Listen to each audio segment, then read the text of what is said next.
오늘도 잠깐씩 돌아보는 암호화폐에 관련된 소식.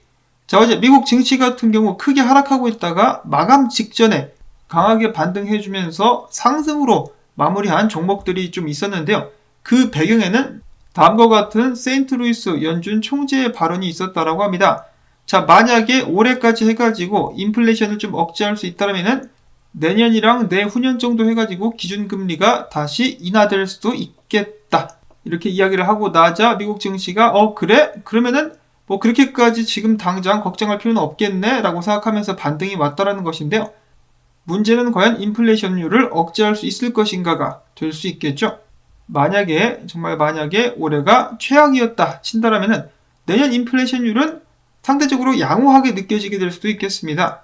그러면은 기준금리가 다시 내려갈 수 있겠다. 아니면은 연준 측에서 지금 미국 증시가 너무 심각하게 하락하고 있죠. 7주 연속으로다가 비트코인과 마찬가지로 7주 연속으로 하락하고 있으니까 데미지 컨트롤을 좀 해야겠다라고 싶어가지고 소위 말하는 립 서비스를 한 것일 수도 있겠다라는 생각이 듭니다. 자, 한편 월가의 대형 투자은행들 같은 경우도 지금 현재 전망이 엇갈리고 있다라고 하는데요. 저도 얼마 전에 말씀을 드렸다시피 JP모건 같은 경우는 이제부터 바닥을 다지고 증시가 상승할 수 있을 것이다 라고 이야기를 했었고, 골드만삭스나 뱅크 오브 아메리카 같은 경우는 지금부터 더 큰 하락이 올 수 있기 때문에 대비해야 된다라고 이야기를 하기도 했었습니다. 자, 물론 어떻게 될지는 연준이 금리를 어떤 식으로 올리느냐, 조정을 하느냐에 달리게 됐다라고 생각을 해볼 수가 있겠죠.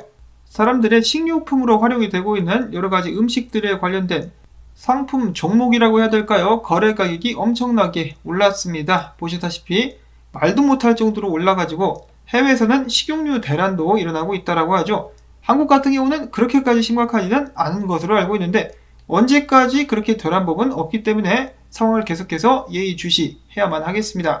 전 세계를 급습하고 있는 무시무시한 인플레이션, 과연 그 끝을 언제쯤 보게 될 수 있을 것인가 걱정이 좀 많이 됩니다. 한편 미국 암호화폐 시장 같은 경우는 이 스테이블 코인 때문에 난리인데요. 지금 UST가 붕괴를 하고 나자 다른 스테이블 코인들 역시 위험할 수 있다라는 예측들이 계속해서 제기가 되면서 시장의 불안감을 가중시키고 있다라고 합니다. 대형은행인 발클레이즈 같은 경우는 100% 담보된 스테이블 코인들도 죽음의 소용돌이에 휘말릴 수 있다. 특히 테더의 지급 준비금에 의문이 제기가 되고 있다. 이는 완전히 담보가 됐다 할지라도 갑작스러운 유동성 부족과 그에 따른 가격 악순환에 취약할 수 있겠다라고 이야기를 한 것입니다. 실제로 최근에 테더에서 돈을 빼가지고 USDC로 옮기는 이런 트레이더들의 트윗을 좀 보기도 했었는데요. 자, 테더 관련된 소문은 문제는 하루 이틀 일이 아니죠. 이번에도 논란이 잠잠해지면서 아무 문제 없이 흘러갈 수 있으면 좋겠습니다. 자, 한편 USDC 같은 경우는 투명하게 그들의 재무 및 준비금을 공개하는 데 있어가지고 많은 신뢰를 받고 있습니다. 서클의 준비금 같은 경우는 506억 불 상당이라고 하는데요. 보시면은 그 중에 달러 현금이 22.9%, 그리고 미국 국채가 77.1%를 차지하고 있다라고 합니다. 그리고 USDC의 준비금은 유명 투자은행 및 자산관리사인 블랙록, 뉴욕 멜론은행 등등의 대형 금융기관에서 보관 중에 있다라고 하네요. 그래서 많은 사람들이 그나마 믿을만하다라고 판단을 하고 있습니다. 이어서는 분석 관련된 소식들로 넘어가 보도록 하겠습니다. 미국 달러 지수 DXY가 고점을 찍은 것이 아니냐. 자, 사실 이 이야기 같은 경우도 정말 많이 나왔었기 때문에 좀 지겨우실 수도 있겠습니다만은 이번에야말로 고점을 찍은 것이 아니냐. 그래서 다음 주에 계속해서 미국 달러가 하락하면서 미국 증시 및 암호화폐 7주 연속으로 하락을 해왔었는데 다가오는 8주째 반등 랠리를 펼칠 수 있지 않겠느냐라는 기대감이 부풀고 있다고 합니다. 그러기 위해서는 달러 인덱스 지수가 102포인트 아래까지 내려와 줘야 된다고 하는데요. 102포인트를 계속해서 잘 지켜보실 수 있기를 바랍니다. 떨어지게 된다면 최대 95.5에서 97포인트까지도 내려오게 될 수 있다고 하네요. 자, 한편 비트코인 같은 경우는 지금 계속해서 위기 상황을 맞이하고 있는데요. 일단은 절대적으로다가 28,000달러는 지켜줘야 된다. 만약에 떨어져 버린다. 그러면은 헤드앤숄더가 나오게 되면서 올해 말까지 12,500달러까지 하락하게 될 가능성도 있다라고 FX 엠파이어 기고자인 AG 솔슨이라는 분석가는 이야기를 했습니다. 자, 지켜줘야만 하는 구간 28,000달러. 아직까지는 굳건하게 버텨주고 있는 비트코인. 그동안에 계속해서 하락을 해왔었는데요. 2일봉 차트 그리고 3일봉 차트에서 불리시 다이버전스가 형성이 되고 있다고 합니다. 자, 과연 반등 랠리를 펼칠 수 있을 것인가? 이어서 유명 분석가 스캇 멜커 같은 경우는 이야기하기를 비트코인이 바닥을 형성하고 바닥을 찍고 바닥을 형성하면서 다시 한번 재도약하기 위해서는 몇 달이 걸릴 수 있다라고 이야기를 하면서 지금 바닥을 만약에 찍었다 할지라도 시간이 좀 걸릴 수 있겠다라는 발언을 했었고요. 트레이더 엑소 분석가 같은 경우는 비트코인이 프랙탈을 따라간다라고 쳤을 때 이런 식으로다가 지금부터 반등 랠리를 펼친 후에 지속적인 하락으로 떨어질 수 있겠다라고 이야기를 하기도 했었습니다. 만약에 비트코인 및 미국 증시가 반등할 수 있다면 어디까지 반등하고 어떤 식으로 움직이게 되는지 환호보다는 주의를 가지고 살펴봐야 될 것 같습니다.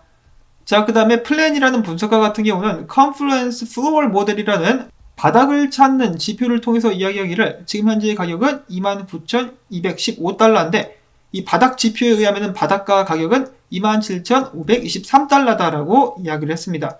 과거에 바닥을 잘 짚어냈었는데 이번에도 바닥을 좀 잘 짚어낼 수 있을 것인가 기대를 해보도록 하겠고요. 27,523달러면은 간당간당하죠. 바로 반등해주지 않는다라면은 위험할 수도 있는 자리가 될 수도 있겠습니다. 자, 그 다음에 매크로 CRG라는 분석가는 비트코인이 이런 식으로 쌍바닥 찍고 사람들을 한 번 더 털고 반등할 수 있지 않겠느냐라는 분석을 남기기도 했었네요.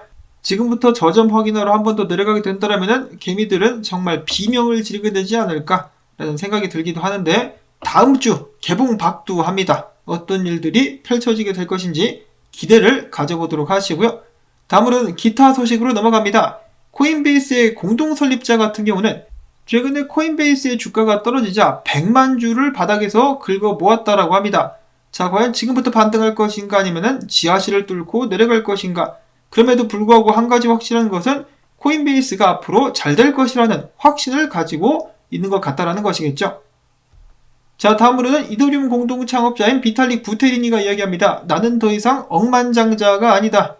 억만장자 나도 아닌데 그래도 그만큼의 자산이 있는 게 어디냐. 정말 부럽다 비탈릭. 솔직히 뭐 기사거리는 아니지만은 웃자고 한번 가져가 봤고요.